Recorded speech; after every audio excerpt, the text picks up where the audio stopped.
Babalik-balik po ang grand finale ng Rising Stars Philippines. At itong susunod nating na Rising Star ay ang pinakabata sa lahat, no? 13 years old pa lang po siya. Pero kung kumanta siya, parang 30 years na siyang kumakanta. Grabe, no? Ibang klase to. Sabi nga daw kasi Miko, wala daw yan talaga sa edad. Tingnan mo naman ako, katanda-tanda na, wala pa rin yan. Eto na ho, to sing I Believe. Here's the Power Pop Girl of Quezon City, Krisha May Tonyakaw.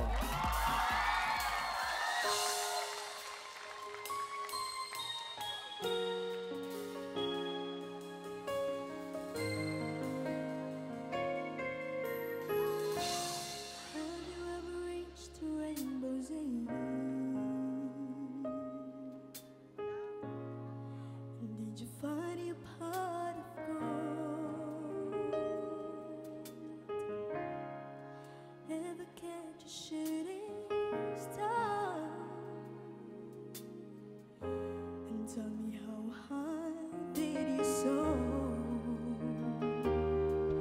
Ever felt like you were dreaming just to find that you're away, and the magic that surrounds you can lift you up and guide you on your way. I can see the stars across the sky. Just 100,000 things before.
Krisha! Wow! 13 years old. Grabe. Ako lampas 40 na, hindi pa ako sinlaki mo. Anong kinakain mo? Ang galing. Alright, tanongin natin si Papa Jack. Mula nung umpisa ng contest na ito hanggang ngayon, you have grown tremendously. Ang laki na ng in-improve. And it will be a shame, Krisha May, na dito kita huli mapapanood. It will be a shame na hindi ka maging bahagi ng taong magpapasaya sa amin. I wanna see more of you. I wanna see you grow in the industry. I am your fan. Thank you very much po. Thank you po. He wants to see you grow down. Miss Gwen. You're so young, but you know your voice doesn't show it. And it was quite outstanding, and you look very beautiful on stage. And you showed a very good voice range. You showed the strong voice, you know, and you know how to make it soft, which is, it showed good vocal variety. And, well, good luck to you. It's very difficult to really choose from all of you. Thank you po, ma'am. You know, it's very rare that you can see that and hear that from a very young singer. You know, na may vocal dynamics ng ganun. Para bang ang dami na niyang pinagdaanan. Hindi ko alam. I've said this once, my dear. I've said this once that you're gonna be a star. And I'm going to stick to that. Thank you very much po. Oo. Alright. Maraming salamat po mga Thank you judges. po. We are down to our last performer. Can you feel the excitement? Can you feel it, Venus and Miko? Yes, Kuya Ogie, feel na feel. Grabe. Dito ho sa kasama namin, feel na feel rin itong ating mga mommies.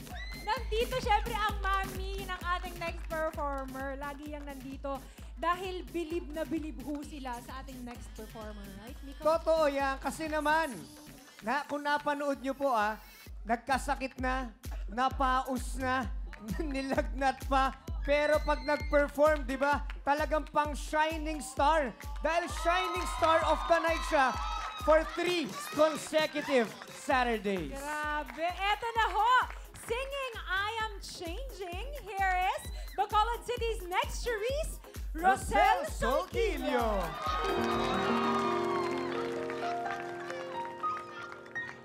Look at me. Look at me. I am changing. Seeing everything so clear. I am changing. I'm gonna start right now, right here. I'm hoping to work it out, and I know that I can. But I need you. I need a hand now. Walking down the road, there was nothing I could find. All those years of darkness could make a person blind. Now I can see I'm changing, trying every way I can. I'm changing. I'll be better than I am, but I need a friend to help me start all over again. Oh, that could be just fine. I know it's gonna work out this time. 'Cause this time I am. This time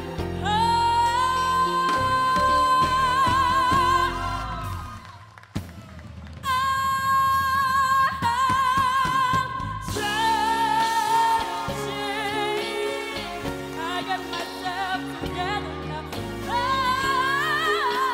I'm changing, yes, I'm gonna start again. I'm gonna leave my past behind. I'll change my life. I make a vow, and nothing's gonna stop me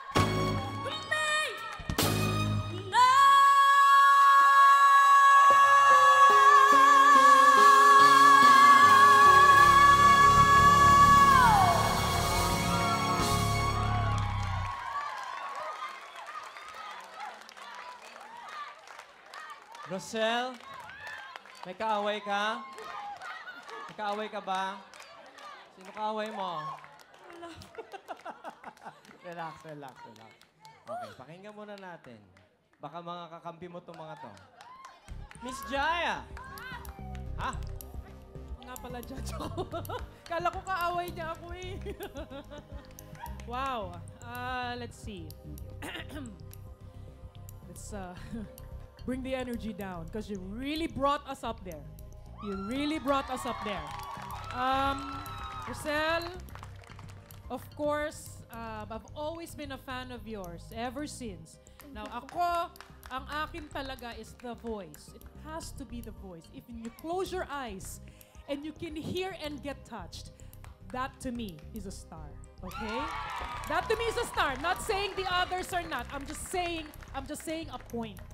Now, with what you did on stage, you can bank that it will take you to far away place. You will go somewhere, far, far away. You'll have a career in the industry. I'm just, dahil apat kayo. Okay? One has to win. But to me, I just want to say congratulations kasi you really, really touched us. I will speak for all of us. You touched our hearts. Ang galing mo kumanta. Day, ang galing mo. Kasi she's changing. Huwag ka nang dyan, makialam. Ma'am Wilma. Oh, ano yun? How old are you? How old are you, Rosel? 16 po. You're 16. Going 17. Oh. You know, that was a very difficult song and you sang it very well. Thank you po. Ang galing mo, anak. Ang galing-galing mo. Yun lang ang nasabi nila talaga, no? Kasi ang husay mo no? Teka muna. Ako, meron lang ako sasabihin dito. Hindi ba napakagaling ng mga contestants natin? Ha? Mga kapatid? Marami tayong mga contest dito sa television. Pero dito po sa Rising Stars, we are proud of our Final Four. Really. Thank you, Lord, for blessing us with these contestants. Okay, dear. Miss Changing. Huwag ka muna mag-change, ah. At syempre, gusto natin pasalamatan at palakpakan ang ating banda, the Sub Project Band. And of course, our judges, Papa Jack, Miss Gwen, Miss Jaya, and Ma'am Wilma Galvan. Eto na po mga kapatid, huwag na kayong lilipat dyan dahil susunod na makikilala na natin kung sino ang ating magiging Ultimate Rising Star sa pagbabalik ng Rising Stars Philippines!